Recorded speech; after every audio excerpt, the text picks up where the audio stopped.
एक कायागढ़ में चोरी भेले हो भाई, कायागढ़ में चोरी,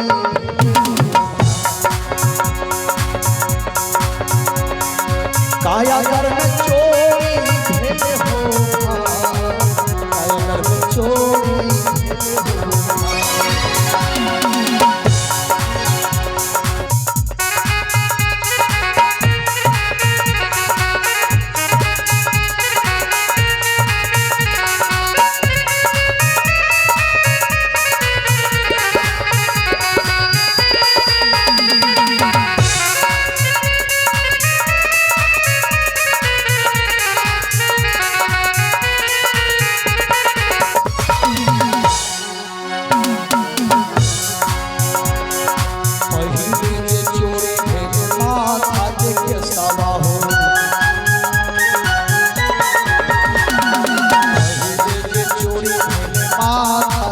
सवा हो।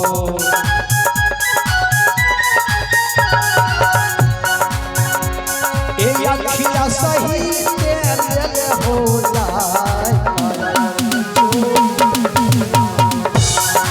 अखिया सही तेरे हो जाए, कायागढ़ में चोरी भेले हो भाई।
सज्जनों,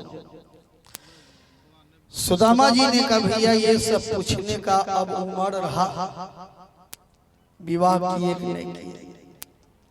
कृष्ण भगवान ने कहा जब संदीपन मुनि का आश्रम पर पढ़ते थे यही बोलते थे कि बाबा जी बनेंगे विवाह नहीं करेंगे, विवाह नहीं करेंगे। सुदामा जी ने कहा कि जब तक माँ बाप विवाह नहीं करा दे तब तक मनुष्य को बोलना चाहिए कि हम बाबा जी बनेंगे, बाबा जी। अपने मन से कभी नहीं कहना चाहिए कि हम विवाह करेंगे। अपने मन से अपना बरतुहारी कभी नहीं लगाना चाहिए। शूर्पणखा गई थी अपने मन से विवाह करने राम से, लक्ष्मण जी ने नाक काट लिया। जो अपना विवाह अपने से करेंगे नाक कटेंगे। नारद जी अपने मन से विवाह करने गए थे तो विष्णु भगवान ने नारद जी का मुंह बंदर बना दिया। आज समाज में कुछ ऐसे लड़का बच्चा है अपना बरतुहारी अपने से अपना विवाह कर लेते हैं और समाज में मुंह दिखाने लायक नहीं रहते। किया ओ आई लाजो से मुर्गा झुके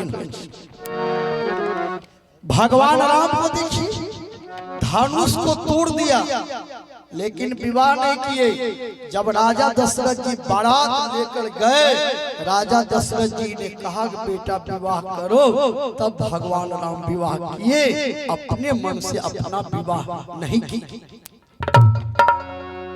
सुदामा जी ने कहा कि जब तक माँ बाप विवाह नहीं करा दे तो अपने मन में यही बोलना चाहिए बाबा जी बने। कृष्ण भगवान ने कहा अच्छा शादी तो किए? सुदामा ने कहा हाँ भैया शादी तो किए। अच्छा अच्छा, तो भगवान बोले जब शादी किए तो हमको भोज खाने के लिए निमंत्रण काहे दिए? एक साथ पढ़े लिखे हैं, अब विवाह किए तो हमको छोड़ दिए, काहे भोज खाने के लिए हमको ले गए? सुदामा जी ने कहा भैया 2 दिन के लगन में विवाह हुआ, इसलिए हम खबर नहीं कर सकते। अच्छा अच्छा अच्छा, भगवान ने कहा पत्नी कैसी है, भाभी कैसी है भाभी? सुदामा जी ने कहा तेरी भाभी बहुत अच्छी। अपने पत्नी का निंदा शिकायत नहीं की। आज बहुत लोग बोल देते हैं तो हमरो बिहार बढ़िया ढंग से नहीं होना, हमें जो देखने रहिए वहाँ सिमरिया में ओकरा सोचियो ठीक बाबू है ही न की बतियो रंग दबे करे दे। लेकिन सुदामा जी ने भगवान से कहा तेरी भाभी बहुत अच्छी, और हम यहाँ आने वाले थे, फुर्सत नहीं था, तेरी भाभी ने जबरदस्ती भेजा है तब हम यहाँ आए। भगवान ने कहा भाभी ने भेजा है तब आए हैं? कहा हाँ। अच्छा अच्छा, तो भाभी ने भेजा है तो भाभी तो खाली नहीं भेजा होगा, मेरे लिए जरूर कुछ संदेश दिया होगा। भाभी जो कुछ दिए मम काजा, देहु मित्र मत करहु लाजा। भाभी ने जो कुछ दिया है तो अब सुदामा जी फिर लगी, यहाँ तो चकाचक भोजन लिए हैं 56 प्रकार का, चावल कैसे दे दे? लाज के मारे मुख में पोटली दबा ली। का तेरी भाभी ने भेजा तो है लेकिन कुछ दिया नहीं।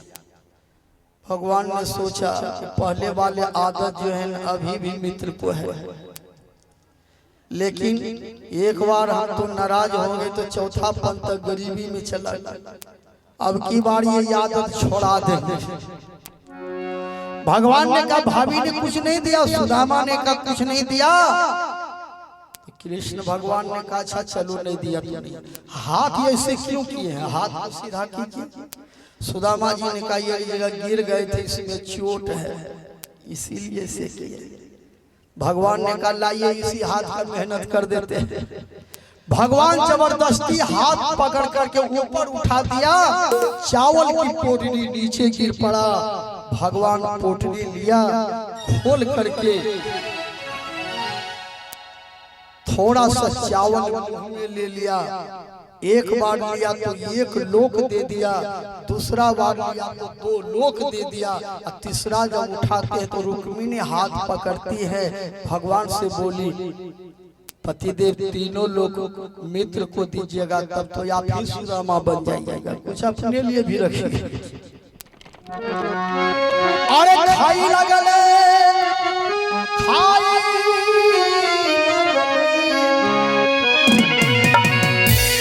उमर कन्हैया चाउर के कटोरी